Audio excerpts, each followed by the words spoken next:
ಆ ಸಂಕಷ್ಟಕ್ಕೆ ಧ್ವನಿಯಾಗಬೇಕು ಅಂತ ಕಾರಣಕ್ಕಾಗಿ ಇವತ್ತು ನಾವು ನಮ್ಮ ಈ ಶಿವಳ್ಳಿ ಪಂಚಾಯತ್ನಲ್ಲಿ ನಾವು ಪ್ರತಿಭಟನೆಯನ್ನು ಮಾಡ್ತಾ ಇದ್ದೇವೆ.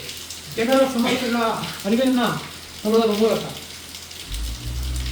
ಸಹಜವಾಗಿ ಅನೇಕ ವರ್ಷಗಳಿಂದ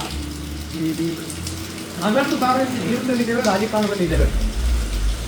ಆದರೆ ಬಹುಶಃ ಈ ರಾಜ್ಯದ ಇತಿಹಾಸದಲ್ಲಿ ಈ ರೀತಿಯಾಗಿ ಗ್ರಾಮ ಪಂಚಾಯತ್ ಮಟ್ಟದಲ್ಲೇ ಹೋರಾಟ ಮಾಡುವಂಥ ಸ್ಥಿತಿಯನ್ನು ನಿರ್ಮಾಣ ಮಾಡಿಬಿಟ್ಟಿದ್ರೆ ಆ ಶ್ರೇಯಸ್ಸು ಇವತ್ತು ರಾಜ್ಯದಲ್ಲಿ ಹೇಳ್ತಿದ್ದ ಸರ್ಕಾರಕ್ಕೆ ಕಾಂಗ್ರೆಸ್ಗೆ ತಲುಪ್ತಾ ಇದೆ. ಇಷ್ಟು ಕುಸಿದ ಆಡಳಿತ, ಇಷ್ಟರ ಮಟ್ಟಿಗೆ ಭ್ರಷ್ಟಾಚಾರ ನಡೆದಂಥ ಸರ್ಕಾರ ಬಹುಶಃ ಈ ರಾಜ್ಯದ ಇತಿಹಾಸದಲ್ಲಿ ಯಾವತ್ತೂ ಇರಲಿಲ್ಲ. ಈ ಹಿಂದೆ 50 ವರ್ಷ ಹೆಚ್ಚು ಕಾಲ ಕಾಂಗ್ರೆಸ್ ಸರ್ಕಾರ ಮಾಡಿತು. ಬಹುಶಃ ಆ ರೀತಿ ಅವ್ಯವಸ್ಥೆ ಆಗರ ಇವತ್ತು ಹೆಮ್ಮರವಾಗಿ ಸಿದ್ದರಾಮಯ್ಯ ಸರ್ಕಾರದಲ್ಲಿ ಬೆಳೆಸ್ತಾ ಇರೋದನ್ನು ನಾವು ಕಾಣ್ತಾ ಇದ್ದೇವೆ. ಈ ಭ್ರಷ್ಟಾಚಾರ ಗ್ರಾಮ ಪಂಚಾಯತ್ನಲ್ಲಿ ಯಾಕೆ ಮಾಡುವಂಥ ಪರಿಸ್ಥಿತಿ ಅಂತ ಹೇಳಿದ್ರೆ, ನಾವು ಇವತ್ತು ನೋಡ್ತಾ ಇದ್ದೇವೆ ಆಡಳಿತ ಪಕ್ಷದ ಶಾಸಕರುಗಳೇ, ಸನ್ಮಾನ್ಯ ಆಳಂದ ಕ್ಷೇತ್ರದ ಶಾಸಕರಂತ BR ಪಾಟೀಲ್ ಅವರು ಒಂದು ಗಂಭೀರವಾದ ಆರೋಪಗಳನ್ನು ಮಾಡಿದರು.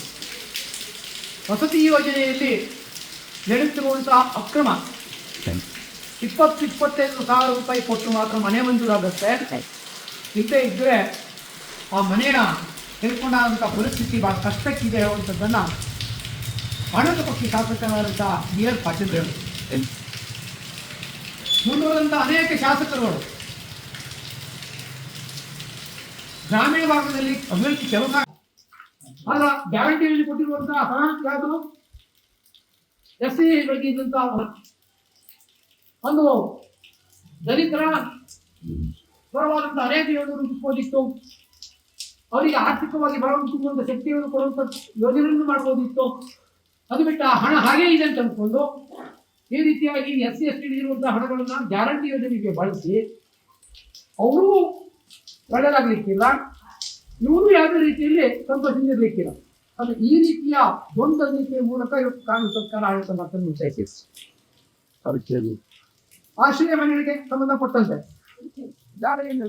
ಇವತ್ತು ಅನೇಕ ಮನೆಗಳ ಹಂಚಿಕೆ ಆಗಿದೆ. ನಾವು ತರಾತುರಿಯಲ್ಲಿ ಬಂದು ನಾವು ಅಧಿಕಾರಕ್ಕೆ ಬಂದ ಮೇಲೆ, ಶಾಸಕರಾದ ಮೇಲೆ ನಾವು ತರಾತುರಿಯಲ್ಲಿ ಬಂದು ಎಲ್ಲರಿಗೂ ಮನೆಯ ಹಕ್ಕುಪತ್ರ ಕೊಟ್ಟು ಹಕ್ಕುಪತ್ರ ಆದೇಶ ಒಂದೊಂದು ದಿವಸ 4-5 ಪಂಚಾಯತ್ಗಳಲ್ಲಿ ನಾವು ಹಕ್ಕುಪತ್ರ ಕೊಟ್ಟಿದ್ದು.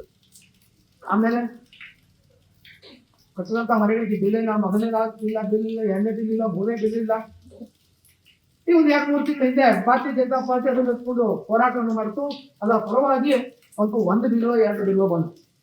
ಇನ್ನೂ ಅನೇಕ ಜನರಿಗೆ ಬರಬೇಕಾಗಿದ್ದಿದೆ. ಮುಂದೆ ಬಿಲ್ ಬರುತ್ತೆ ಇರೋದಂಥ ಆತಂಕದಲ್ಲಿ ಆಶ್ರಯ ಮನೆ ಪಡೆದಂಥ ಯೋಜನೆಗಳಿಗೆ ಪಡೆದಂಥ ಫಲಾನುಭವಿಗಳು ಆತಂಕದಲ್ಲಿದ್ದಾರೆ. ಇನ್ನು ಯಾವ ಬಿಲ್ ಬರ್ತೋ ಗೊತ್ತಿಲ್ಲ ಅಂತ. ಅಂದ್ರೆ ಈ ರೀತಿಯ ಸಂಕಷ್ಟದಲ್ಲಿ ನಮ್ಮ ಜನರನ್ನ ದುಡ್ಡಿರೋದು ನಾವು ಕಂಡಿದ್ದೇವೆ. 48 ಯೋಜನೆಗಳ ಪರಿಣಾಮ ಏನಾಗಿದೆ ಅಂತ ಒಂದನ್ನು ನೆನಪು ಮಾಡ್ತಾ ಇದ್ದಾರೆ. ಸಂಧ್ಯಾ ಸುರಕ್ಷೆ ಏನಾಯ್ತು, ವೃದ್ಧಾಪ್ಯವೇತನ ಏನಾಯ್ತು ಹೇಳುವಂಥದ್ದನ್ನು. ಆದ್ರೆ ಈ ರಾಜ್ಯ ಸರ್ಕಾರ ಬಂದ ಮೇಲೆ ಯಾವ್ಯಾವ ಸ್ಥಿತಿ ಗ್ರಾಮೀಣ ಜನರ ತಲುಪಿದೆ ಅಂತ ಹೇಳಿದ್ರೆ, ರೈತರ ಪರಿಸ್ಥಿತಿ ಇವತ್ತು ಈ ಹಿಂದೆ ಯಾರೋ ಒಬ್ರು ನೀರಾವರಿ ಪಂಪ್ಗಳನ್ನು ಹಾಕ್ಬೇಕು ಅಂತ ಹೇಳಿದ್ರೆ ಅವ್ರಿಗೆ ಫ್ರೀ ಆಗಿ TCಯನ್ನು ಕುಂದಿರ್ಸಿ ನಿಗದಿಸಿರುವಂಥ ಸ್ಥಿತಿ ಇತ್ತು.